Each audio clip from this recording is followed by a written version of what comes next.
Una pregunta para ampliar la mirada. Diálogos entre disciplinas para descubrir el mundo. Con vos que estás ahí. En tu casa. En las aulas. Con los y las docentes. Nuevas formas de conocer. Otros modos de aprender. Seguimos educando.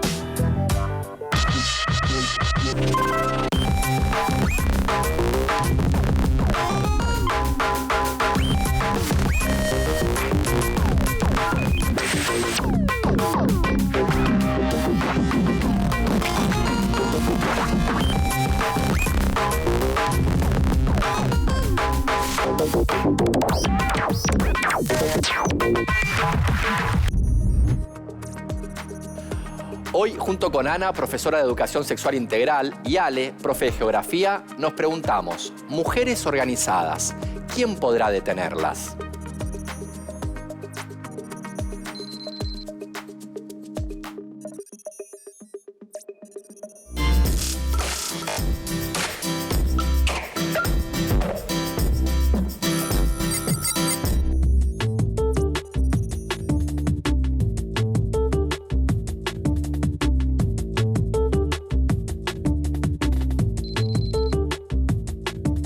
Son justamente abuelas y madres que luchan y se informan para encontrar a hijos y nietos desaparecidos de la dictadura militar de 1976.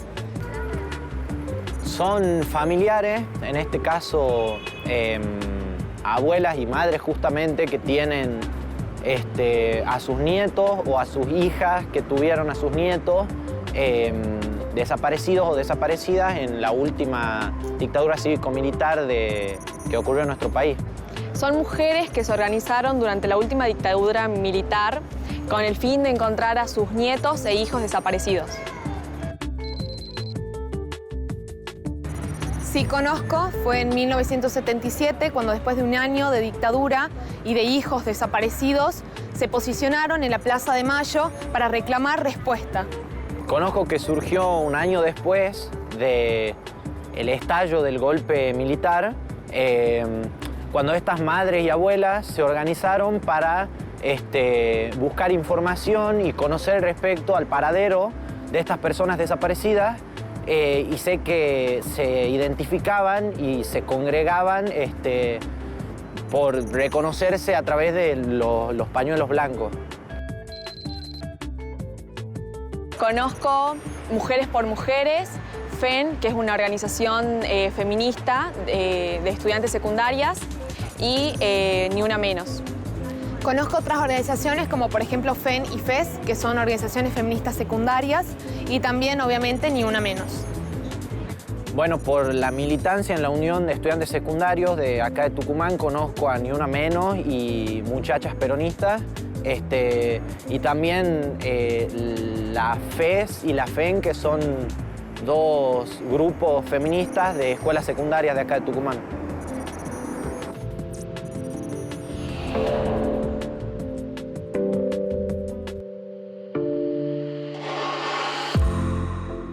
Hoy vamos a hablar sobre organización colectiva. ¿Quién cuenta la primera historia? Tiene que ver con eso de reinventarse y después inventarse una vez más. Empecemos con la reinvención. Primero nos ubicamos en el mapa. Tandil. Seguro que te suena por las sierras. Pero ojo que en Tandil no solo hay sierras. Ahí también existe Copeva, una cooperativa textil autogestionada por mujeres, quienes empezaron a trabajar en el 2013, pero no funcionó.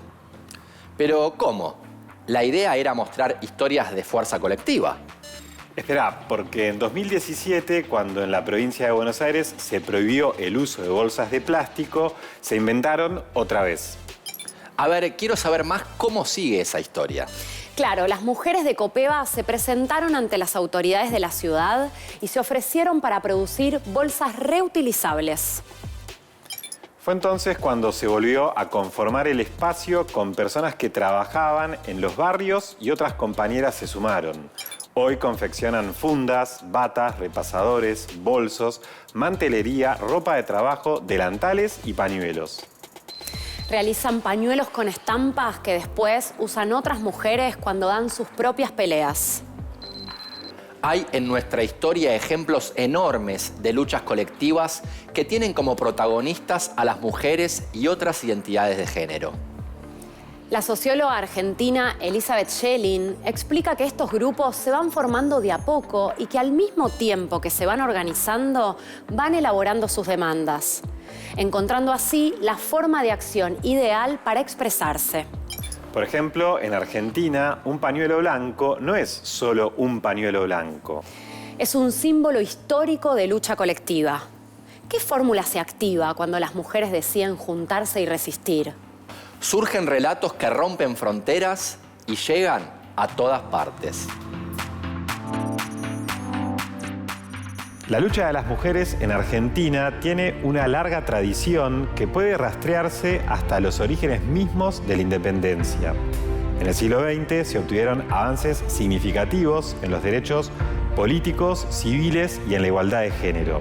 Estas conquistas se ganaron principalmente en las calles, en movilizaciones y se plasmaron en los ámbitos institucionales. Durante la última dictadura cívico-militar emergió un grupo de mujeres que resultó fundamental para nuestra historia nacional. Con las calles argentinas regadas de sangre y miedo, ellas comenzaron a dar vueltas alrededor de la pirámide de Mayo. Tomaron su lugar de reunión y su condición familiar para nombrarse Madres de Plaza de Mayo. Cuando revisitan ese momento, muchas se recuerdan en sus casas, ocupadas con las tareas de cuidado, la cocina y sin una experiencia política o de militancia previa. La historia familiar y del país las ubicó frente a ese poder, a reclamar al gobierno dictatorial por la aparición con vida de sus hijas, hijos, nietos, nietas y familiares. Antes de usar los pañuelos, ellas empezaron a buscar a sus hijos e hijas solas, desesperadas. Se encontraron con otras y otros que también buscaban y decidieron juntarse. Bueno, cuando se llevan a Gustavo, ese día de 15 de abril, me enteré que en la plaza se reunían un grupo de madres que buscaban también a sus hijos que habían desaparecido. No se decía desaparecido, se habían llevado y que no se encontraban y que estaban buscando. Bueno, la otra semana siguiente que me avisaron, ya fui a la plaza y ya empecé a encontrarme con las madres y a hacer esa búsqueda ya en conjunto. Tenemos que ser 1000 juntas acá en la plaza y meternos todos juntos en la casa de gobierno. Ahí nos van a tener que decir dónde están nuestros hijos. Y todas decían lo mismo: che, hay una madre que dice, tenemos que ir a la plaza, tenemos que ir a la plaza, tenemos que ir a la plaza. Bueno, llegó un día, vamos a la plaza. ¿Qué plaza? A la Plaza de Mayo. Le vamos a preguntar a Videla qué hicieron con nuestros hijos. El 30 de abril de 1977 fue la primera marcha. Se reunían los sábados, pero el centro de la ciudad estaba vacío. Había que cambiar de día. Se hizo los viernes durante bastante tiempo, hasta que un día una mamá, Nora, se llamaba, dijo que tendríamos que venir los jueves, porque los viernes es día de brujas. Y entonces, bueno, quedó así, primero el viernes, no, y entonces lo pasamos a jueves. La restricción les armó un procedimiento. Empezamos reuniéndonos, arrimándonos a los bancos para firmar esos escritos que se hacían. La policía se encargó de decirnos que había estado de sitio y que no podíamos estar más de 2 personas juntas, que teníamos que caminar. Circulen, que hay estado de sitio, circulen, caminen de a 2, caminen de a 2. Ellas, apodadas en aquella época como las locas de los pañuelos blancos, se encontraban alrededor de la pirámide de la Plaza de Mayo. Y los padres, porque no hay que ignorar a los padres, nosotros no queríamos que dieran la vuelta con nosotros, porque pensábamos que como los milicos son machistas, iban a respetar a las mujeres, cosa que no. Esto no sucedió. la dictadura desapareció a 3 madres de Plaza de Mayo.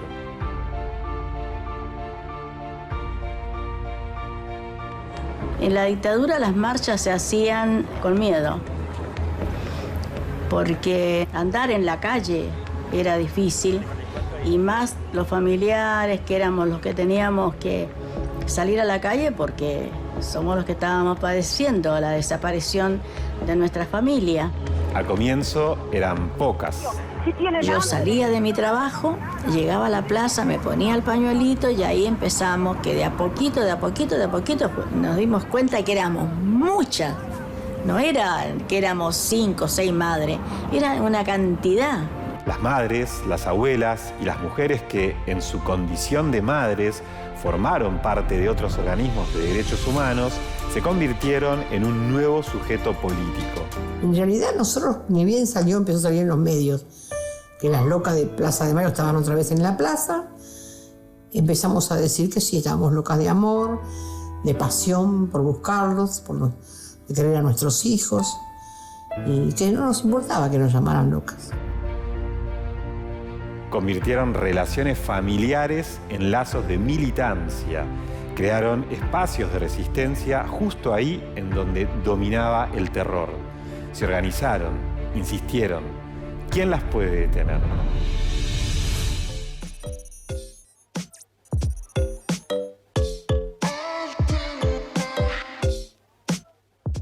Ese nombre, el de madres y abuelas, tiene caras diversas.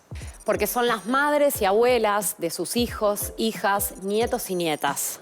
Pero de alguna manera lo son de todos nosotros y nosotras. No es casualidad que en el país en donde las mujeres se enfrentaron a una dictadura cívico-militar y le pusieron el cuerpo, las nuevas generaciones también se hayan organizado. El movimiento feminista, además, tiene una historia potente. En las últimas décadas, los roles de las mujeres se redefinieron, tanto en el ámbito privado como en el ámbito público. Fue, es y será una revolución histórica. Sigamos hablando de luchas compartidas. ¿De dónde les sale esa garra? Tal vez de otras mujeres que lo hicieron antes. Comenzamos poniendo el foco en la década del 80, en donde la primavera democrática fue una explosión de muchas cosas y también del movimiento feminista. Había mucho por hacer y ellas lo sabían. Era un panorama que hoy nos parecería prácticamente incomprensible. Las mujeres todavía tenían que adicionar el D a su apellido de casada. Para esa época todavía los varones eran los dueños de los hijos, tenían la patria potestad, así que eran los únicos que podían decidir sobre los hijos, les hijes. No había ley de divorcio. En fin, había una serie de cuestiones que hoy nos parecerían insoportables. De a poco ellas, las que se resistían a los mandatos, comenzaron a reunirse. Eran dirigentes políticas exiliadas que regresaban y militantes feministas, entre otras. En 1984 formaron una multisectorial de la mujer para evaluar la situación de nuestro país. Y en 1986 convocaron a un encuentro nacional de mujeres en el Centro Cultural General San Martín de Buenos Aires. El primero de muchos, el fundante. Había mucho feminismo en los salones, mucha jornada. Había poca acción callejera. A las feministas en aquella época se nos consideraba poco menos que locas, o casi, y lo que en esa época se consideraban locuras, hoy hizo sentido común, gracias a la masificación de los feminismos. El feminismo de los años 80 caminaba al lado de los organismos de derechos humanos y acompañaba la búsqueda de madres y abuelas. Incluso intentaba visibilizar en charlas y encuentros las formas específicas que tomaron sobre las mujeres los tormentos y las violaciones de la represión ilegal. Al mismo tiempo, lucharon a favor de la ampliación de los derechos. Va lista con algunas batallas ganadas que ayudaron a construir una vida más justa. Patria potestad compartida, la ley de divorcio vincular, creación de la subsecretaría de la mujer, derecho a pensión al cónyuge en matrimonio de hecho, y en los años 90 iba a llegar la ley de cupo femenino en el Congreso. Detrás de cada mano a favor que se levantaba en el recinto estaban ellas y sus convicciones. En nuestro siglo, la lista de derechos ampliados por ley se renovó. También se escucharon interrogantes distintos. Hoy se busca visibilizar las desigualdades cotidianas, esas que de tan comunes, lamentablemente, parecen normales. Me imagino un mundo sin patriarcado completamente diferente a como es hoy. Esas cosas micro que uno vive todos los días y no se da cuenta y son violencias que no tienen que estar más.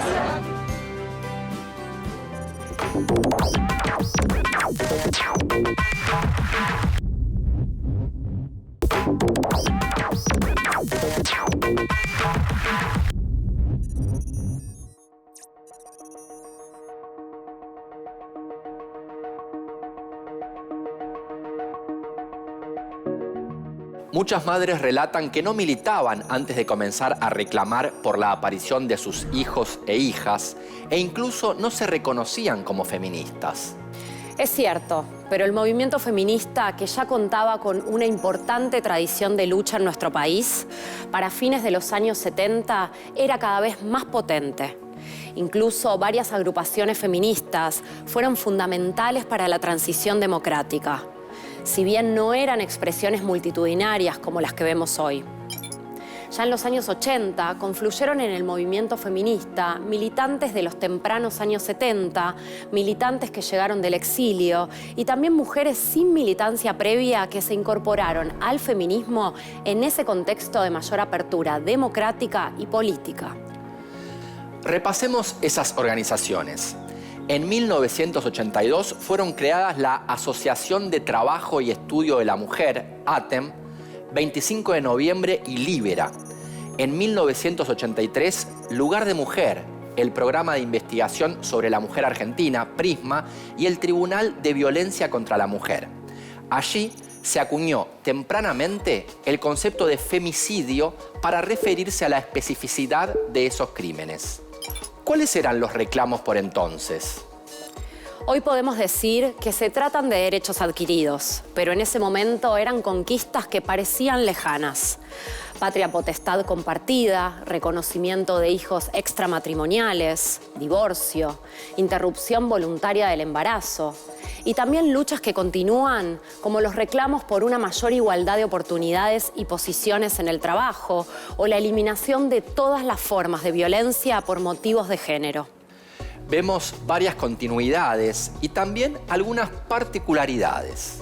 Una diferencia importante es que en los años 70 el feminismo buscaba principalmente una revolución cultural, es decir, una transformación de los roles, las normas y valores culturales que producen y reproducen las desigualdades de género. En cambio, en los años 80, el contexto democrático habilitaba que la interpelación fuera directamente al Estado. Cambios en las leyes, en los códigos civil y penal y políticas públicas activas para terminar con las desigualdades. Y muy relacionado también con el movimiento de derechos humanos. Muy estrechamente relacionado. En 1984, a un mes de conmemorar el Día de la Mujer en las calles por primera vez desde el retorno democrático, el feminismo organizó un importante homenaje a las abuelas, madres y familiares de detenidos y desaparecidos. Un año después, en el acto del 8 de marzo de 1985, aparece el reclamo de aparición con vida de las personas detenidas desaparecidas, juicio y castigo a los culpables, restitución de los niños secuestrados a sus legítimas familias. Muchas coincidencias no solo desde lo ideológico, también en las formas de organización, intervención pública y acción política. Más cerca en el tiempo podemos ver cómo transcurrió la historia. Ahora, el pañuelo verde hoy es una contraseña que es mucho más que la legalización del aborto, sino es feminismo. El pañuelo verde es feminismo, ¿no? ¿Te sorprende que sos una especie de rock star, ¿no? De las pibas, de la marea verde, mucho amor ahí. Sí. Yo creo que Creo que cuando yo empecé a expresar mi condición de feminista, yo empecé a entender que yo me había criado en un ambiente patriarcal donde el hombre decidía, pero que yo acataba, no tenía ningún inconveniente, no era violento. Hiciste una revisión de tu... Claro, nos pasó, me parece, a tantas, claro, ¿no? Me daba cuenta que yo me pasé muchos años de mi vida pensando que tenía deberes y no tenía derechos. Cuando la contás, la nombrás a esa historia, la reescribís en clave feminista, porque hoy decís, sí, me formé en una matriz patriarcal. ¿Cómo fue tu nacimiento al feminismo? Porque fue como un camino de descubrimiento. La calle, ¿no? Fue cuando salí a buscarlo a Gustavo y empecé a tener amigas que no estaban en la búsqueda de un familiar desaparecido, que eran de grupos de mujeres. Yo creo que el primer encuentro de mujeres ya mostraba para mí que la mujer no era solo el ama de casa, había... Fuiste a los primeros encuentros, bueno. Fui a los primeros que ahí sí que hubo un camino de descubrimiento, sí, me imagino, sí, para... Sí. Y de diálogo con mujeres, yo la calle no la conocía. ¿Qué otro momento de la historia reciente destacarías en este movimiento? Sin dudas, la crisis que estalla en 2001. Allí se observan muchos cambios que comenzaron casi una década antes. La del 2001 fue la peor crisis social, política y económica de la Argentina contemporánea. Las asambleas populares irrumpieron en 2001 como una nueva manera de ejercer la ciudadanía. Así, muchas mujeres toman visibilidad como nuevos sujetos sociales en la participación pública. Tomaron la palabra en asambleas vecinales y en fábricas recuperadas, siendo protagonistas en los movimientos de trabajadores y trabajadoras, en sindicatos y en movimientos de desocupados. Y si hablamos de las asambleas barriales, fueron ellas quienes promovieron esos espacios para buscar soluciones. Estas asambleas dieron lugar a nuevos modos de pensar y hacer política. Permitieron la aparición de nuevas formas de protesta social. Apelando a la organización colectiva, desplegaron novedosas estrategias de lucha para hacer oír los reclamos y generar acción. Con la crisis de 2001 se visibiliza todavía más a las mujeres en el espacio público. Manifestaciones, asambleas vecinales, fábricas recuperadas, proyectos de autogestión y demás experiencias de organización comunitaria y política. Las mujeres fortalecen su liderazgo en espacios menos tradicionales que las instituciones y los sindicatos, donde igualmente cada vez ocupan más posiciones de decisión. Esto, claro, no sin resistencias.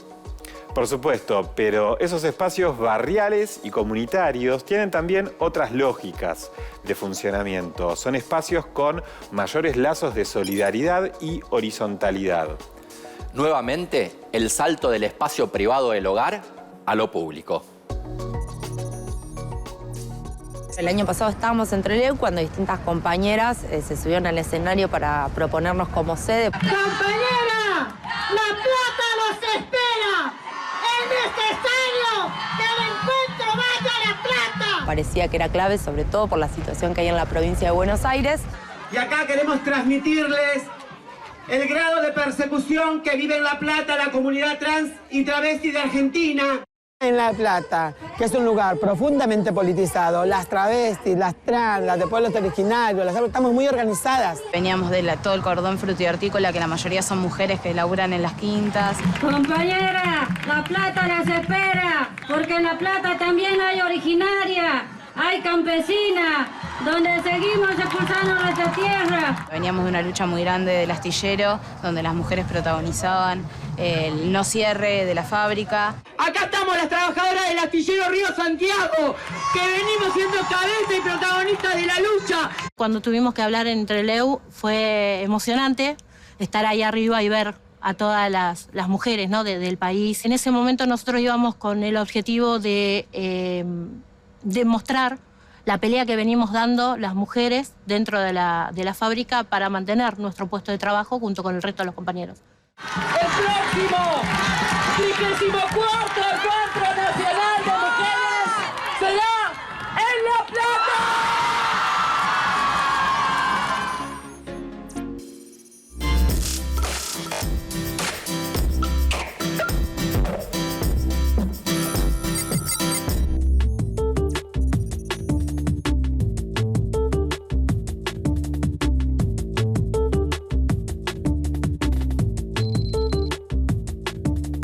Sí, escuché hablar de Ni Una Menos. Es un movimiento muy presente en Argentina y en Tucumán. Sí, escuché hablar del movimiento y vi la frase en muchos lugares y la escuché en muchos lugares.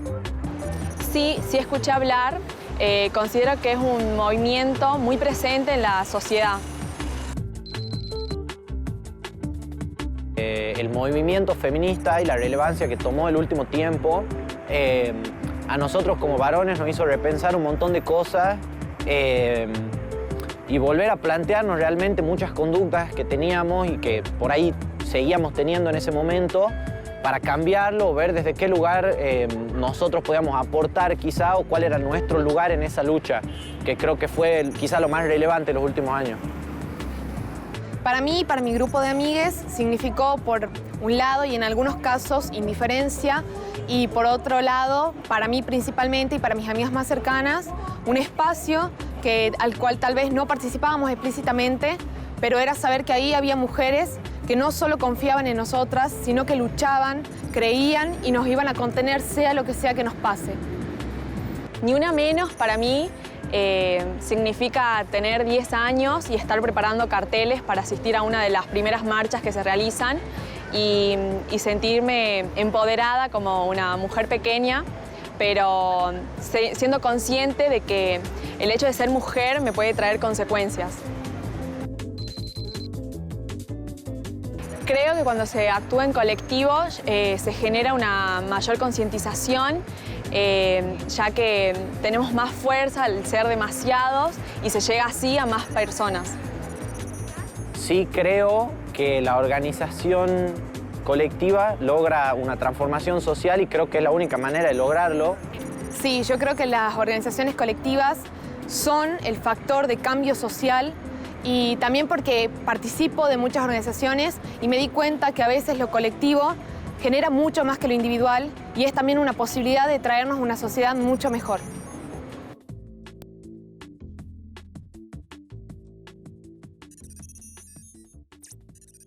Cuando todo se está por romper, se tiene que romper. Y eso sucedió el 3 de junio de 2015. Acordate de esta fecha. Después de conocer la noticia de un femicidio más, un grupo de mujeres periodistas convocó por redes a una movilización bajo una consigna que se hizo emblema: Ni Una Menos. Más de 500.000 se movilizaron en todo el país. Esas manifestaciones, que se repitieron en los años posteriores, permitieron dar visibilidad a los reclamos que los colectivos feministas peleaban por instalar en el centro del debate público.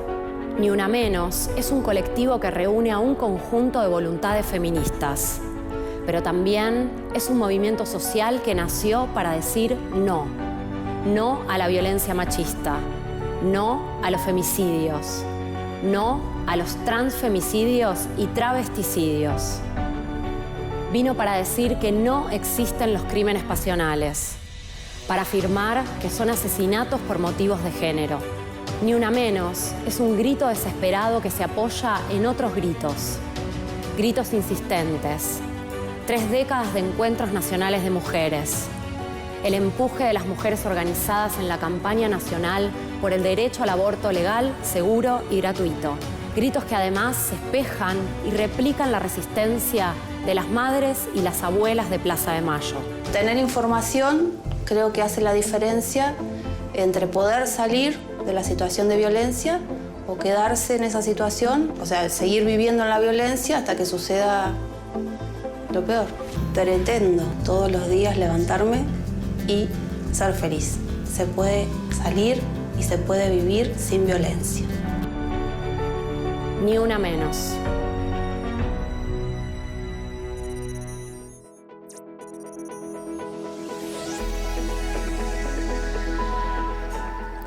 A través de la historia reciente, las mujeres de nuestro país activaron respuestas tan potentes frente al conflicto que todavía hoy se advierten sus resonancias.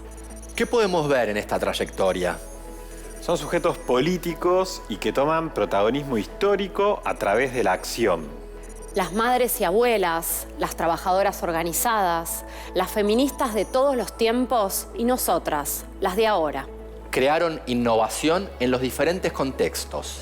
Es un movimiento progresivo que incluso en los momentos en los que las mujeres tenían márgenes de acción muy acotados, los aprovecharon al máximo. Desde las madres en plena represión, las dirigentes políticas antes de obtener el derecho al voto, quienes peleaban por el divorcio o la interrupción voluntaria del embarazo cuando eran temas prohibidos social y legalmente. Agregaría la capacidad de articular en la diversidad. Experiencias como la multisectorial de la mujer en la transición democrática, hasta el Encuentro Nacional de Mujeres, nos permiten apreciar un tipo de construcción de un movimiento heterogéneo que contiene expresiones feministas. Feminismos que están en constante discusión y redefinición. Mujeres organizadas, nada las detuvo, nadie podrá detenernos.